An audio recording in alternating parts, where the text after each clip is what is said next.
Menghadapi ancaman bencana yang bisa kapan saja terjadi, Kasih Pencegahan BPBD Kota Prabu Muli mengaku masih kekurangan personil. Untuk mensiasati persoalan itu, pihaknya terpaksa menggabungkan tupoksi damkar dan BPBD. Kurangnya personil dikeluhkan Kasih Pencegahan BPBD Kota Prabu Muli, Rahmat Tauhid. Menurutnya, hal itu bisa saja mempengaruhi kinerja Badan Penanggulangan Bencana saat melaksanakan tugas di lapangan. Rahmat Tauhid mengaku saat ini personilnya memiliki double tugas. Alhasil, tupoksi damkar dan BPBD terpaksa digabung.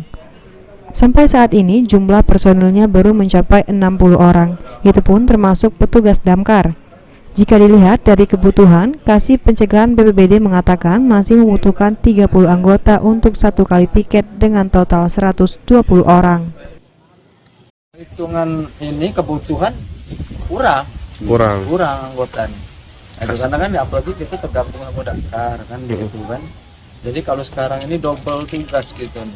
Jadi tupoksi damkar, tupoksi BPBD kita gabung. Atau minimal sekali piket itu sekitar 30 anggota sekali piket. Jadi 30 kali 4 sekitar 120.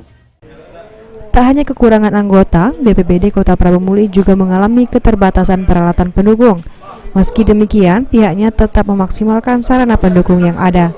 Beni Firdaus, PAL TV.